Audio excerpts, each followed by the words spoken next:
Hello friends. मैं आप सब लोगों का अपने इस एजुकेशनल चैनल पे हार्दिक अभिनंदन करता हूँ।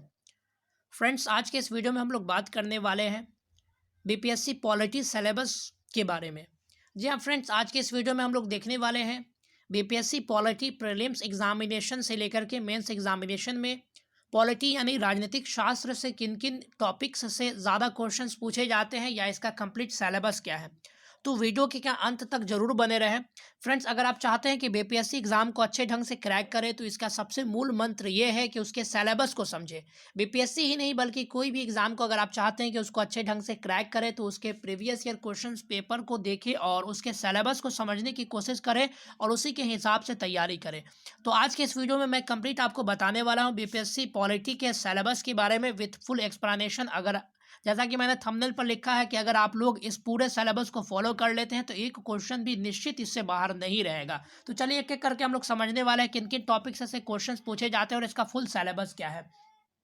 तो सबसे पहले अगर हम लोग बात कर ले बीपीएससी पॉलिटी के बारे में, तो जैसा कि पहले मैं थोड़ा सा आप लोगों को बताते चलूँ कि बीपीएससी पॉलिटी से मुख्य रूप से बीपीएससी के प्री एग्जाम में तकरीबन 10 से 12 क्वेश्चंस तक पूछे जाते हैं। तो आपको अगर आप चाहते हैं कि 10 से 12 क्वेश्चन अगर हम लोग ला सकें तो इस पर पूरा कमांड करना ज़रूरी है।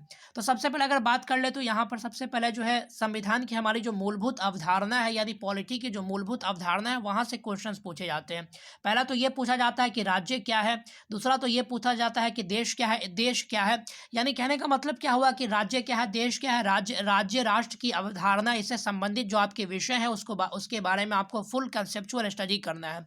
उसके बाद सरकार के जो जितने भी अंग होते हैं, जैसे मान लीजिए कार्यपालिका है, विधायिका है, उसके बाद आप कह सकते हैं कि न्यायपालिका है। उसके अलावा भी जो मंत्री परिषद है, जो मंत्रिमंडल है, इसके बारे में आपको विशेष जानकारी होनी चाहिए और उसके बारे में आपका कंसेप्ट क्लियर होना चाहिए। वहाँ से बहुत सारे सवाल पूछे गए हैं, समय समय पर वहाँ से सवाल पूछे जाते हैं। उसके बाद राजतंत्रात्मक सरकार की क्या व्यवस्थाएं होती हैं, जनतंत्रात्मक सरकार की क्या व्यवस्थाएं होती है, इसके बारे में आपको जो है विशेष रूप से अध्ययन करना है। उसके बाद अगर हम लोग बात कर ले भारतीय संविधान के ऐतिहासिक विकास के बारे में, यानी भारतीय संविधान आज जो हम जिस संविधान को देख पा रहे हैं उस संविधान को हमारा संविधान बनने में किस किस प्रकार से इसमें विकास हुई है, कहाँ कहाँ चेंजेस किए गए हैं, इस प्रकार के यानी हमारा जो पॉलिटी की बात की जा रही है इसको ऐतिहासिक परिप्रेक्ष्य से आपको पढ़ते हुए आना है। आपको जो है ऐतिहासिक परिप्रेक्ष्य से ये भी देखना है कि क्या हमारा देश लोकतंत्र होने से पहले लोकतंत्र था या यहाँ विश्व में जो अन्य जो लोकतांत्रिक शासन व्यवस्थाएं इससे पहले थी तो वो किस प्रकार की व्यवस्थाएं थी। इस हिसाब से आपको इसका पूरा ऐतिहासिक अध्ययन करना है। उसके बाद यह सबसे पहले अगर हम लोग बात कर ले तो हमारा संविधान जो शुरू होता है इसकी प्रस्तावना से शुरू होता है। तो उसके बाद प्रस्तावना पर आपका पूरा कमांड होना चाहिए। उसके बाद संविधान के जितने भी स्रोत हैं, यानी संविधान के मान लीजिए मूल अधिकार वाला पार्ट है तो ये किससे लिया गया है।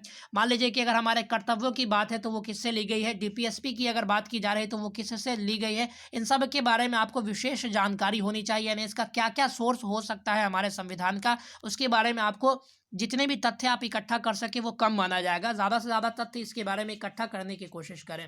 उसके बाद आपका प्रस्तावना से संबंधित तथ्य, यानी हमारे देश का जो प्रस्तावना है उससे संबंधित जो तथ्य हैं, हमारे देश के प्रस्तावना में किस प्रकार से हमारे राष्ट्र के होने की बात की जा रही है, इन सब पर आपको पूरा कमांड होना चाहिए। उसके बाद अगला है हमारा संघवाद। ये संघवाद क्या है, इसके बारे में आपकी मूलभूत विशेषताएं के बारे में जानकारी इकट्ठा करना है। इसकी मूलभूत जो क्रियाविधि है उसके बारे में आपको देखना है। उसके बाद हमारे देश के संविधान में संवैधानिक परिप्रेक्ष्य में संघवाद के विषय में क्या क्या बातें अंकित की गई हैं उसके बारे में आपको विशेष जानकारी इकट्ठी करनी है।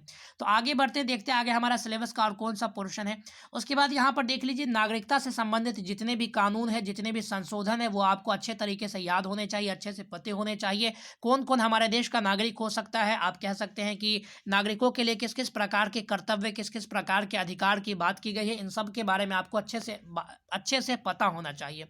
उसके बाद जो सबसे मेन पार्ट रहता है, जैसे कई बार क्वेश्चंस पूछे जाते हैं, मौलिक अधिकार वाला जो पोर्शन है आर्टिकल 12 टू 35 के बीच का आपको एकदम अच्छे तरीके से पढ़ जाना है, उसको कंसेप्चुअली समझना। देखिए फ्रेंड्स, पॉलिटी को अगर आप रट करके समझना चाहेंगे तो कभी भी आप इससे जो है नंबर स्कोर नहीं कर सकते। आपको पॉलिटी है, ज्योग्राफी है, इसको आपको समझना पड़ेगा। कुछ कुछ पोर्शंस हैं आपके ह्यूमैनिटीज सब्जेक्ट जिसको रटना ज़रूरी होता है, लेकिन जो आप कह सकते हैं कि ये सब जो सब्जेक्ट है ये कंसेप्चुअल सब्जेक्ट है, इसको आप रट करके आगे नहीं बढ़ सकते हैं, तो इसको आप लोग ज़रूर समझें।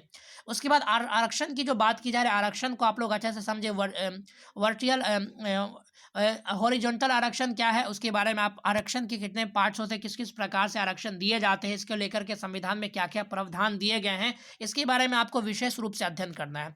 उसके बाद देखा गया है डीपीएसपी से भी बहुत सारे क्वेश्चंस कई वर्षों में पूछे गए हैं, तो आप लोग डीपीएसपी पे भी आपको कमांड करना है। ये भी देखना है कि डीपीएसपी हमारे देश में जो इंट्रोड्यूस किया गया है वो किस देश के संविधान से लिया गया है या किस देश का ये कंसेप्ट लिया गया है, इन सब के बारे में आपको अच्छे से स्टडी कर लेना है।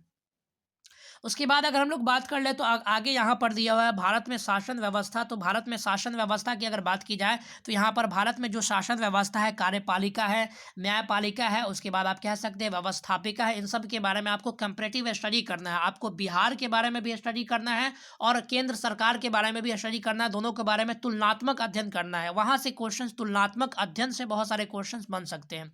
उसके बाद देखिए राज्यपाल एवं राष्ट्रपति के बीच भी आपको तुलनात्मक अध्ययन करना है। हमारे देश के राज्यपाल के लिए हमारे देश के संविधान में क्या क्या प्रावधान दिए गए हैं, क्या क्या अधिकार दिए गए हैं, किस किस प्रकार से उनका नियोजन किया जाता है, कितने कितने जगहों पर वो अपने अधिकार का प्रदर्शन कर सकते हैं। सेम आपको राज्यपाल के लिए भी वही करना है, राष्ट्रपति के लिए भी वही करना है, और दोनों के बीच तुलना करना है कि इन दोनों में ज़्यादा एक्चुअल में देखा जाए तो पावरफुल कौन होता है।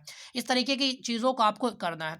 उसके बाद अगर हम लोग बात कर ले तो यहाँ पर है पंचायती राज व्यवस्था है। तो आपको बिहार के संदर्भ में इसके लिए विशेष अध्ययन करना है कि पंचायती राज व्यवस्था से हमारे बिहार में क्या क्या परिवर्तन देखने को मिले हैं, या इससे बिहार को क्या हासिल हुआ है, या पंचायती राज व्यवस्था में बिहार की क्या भूमिका रही है। इसके बारे में भी आपको कंपैरेटिव स्टडी करना है, बिहार और केंद्र दोनों में, लेकिन बिहार पर आपको ज़्यादा फोकस करना है। उसके बाद बिहार के संदर्भ में जो विशेष प्रावधान किए गए हैं उसके बारे में भी आपको अच्छे से स्टडी करना है पंचायती राज व्यवस्था के विषय में।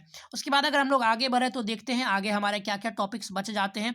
तो आपके जो हमारे देश में अन्य जो संवैधानिक निकाय है, मान लीजिए कि आपका अनुसूचित जनजाति आयोग है, या अनुसूचित जाति आयोग है, या अल्पसंख्यक आयोग है, या किसी भी प्रकार का कोई भी संवैधानिक या गैर संवैधानिक आयोग है, उसके बारे में आपको जो मोटे मोटे जो आयोग हैं या जो बेस माने जाते हैं जो आयोग, उनके बारे में आपको अच्छे से जानकारी होनी चाहिए। क्या संविधान में किन किन इन सभी आयोग के लिए क्या क्या प्रावधान किए गए, इसके बारे में भी आपको बेसिक जानकारी होनी चाहिए। उसके बाद महान्यायवादी और महाअधिवक्ता के बारे में आपको बेसिक जानकारी होनी चाहिए। इनके क्या क्या अधिकार होते हैं, ये किस किस प्रकार से इनका नियोजन किया जाता है, कौन करता है, इनकी जो है कार्यावधि कितनी होती है, इन सब से सवाल पूछे जाते हैं। उसके बाद देखिए अन्य संवैधानिक आयोग है, यहाँ पर मैंने ऊपर ही बता दिया, जो भी आपके संवैधानिक आयोग है उसके बारे में आपको जो है अच्छे से स्टडी करना है। उसके अलावा अन्य कार्यपालिका निकाय है, उसके बारे में आपको स्टडी करना है। साथ ही साथ चलते चलते मैं आप लोगों को इसमें एक चीज़ और ऐड कर देना चाहता हूँ कि आप लोग जो करंट अफेयर, देखिए पॉलिटी की तैयारी कोशिश करेगी करंट अफेयर्स के इश्यूज से इसको रिलेट करके, पॉलिटी और इकोनॉमिक्स की तैयारी करंट अफेयर्स के इश्यूज से रिलेट करके करें तो उससे आपको ज़्यादा आसानी होगी। तो फ्रेंड्स उम्मीद करते हैं कि आप लोगों को ये पूरा सिलेबस अच्छे तरीके से समझ में आया होगा। मैं जितनी भी बातें यहाँ पर बता चुका हूँ, अगर आप लोग इसको अच्छे तरीके से फॉलो करते हैं तो निश्चित ही आप जो है बीपीएससी का अन्य किसी भी एग्जाम में अच्छे से सफलता पा सकेंगे। तो फ्रेंड्स मिलते हैं अगले वीडियो में, तब तक के लिए धन्यवाद। अगर वीडियो आप लोगों को पसंद आया तो इसे लाइक व शेयर करना ना भूलें। Thank you very much. मिलते हैं अगले वीडियो में, तब तक के लिए धन्यवाद। God bless you all.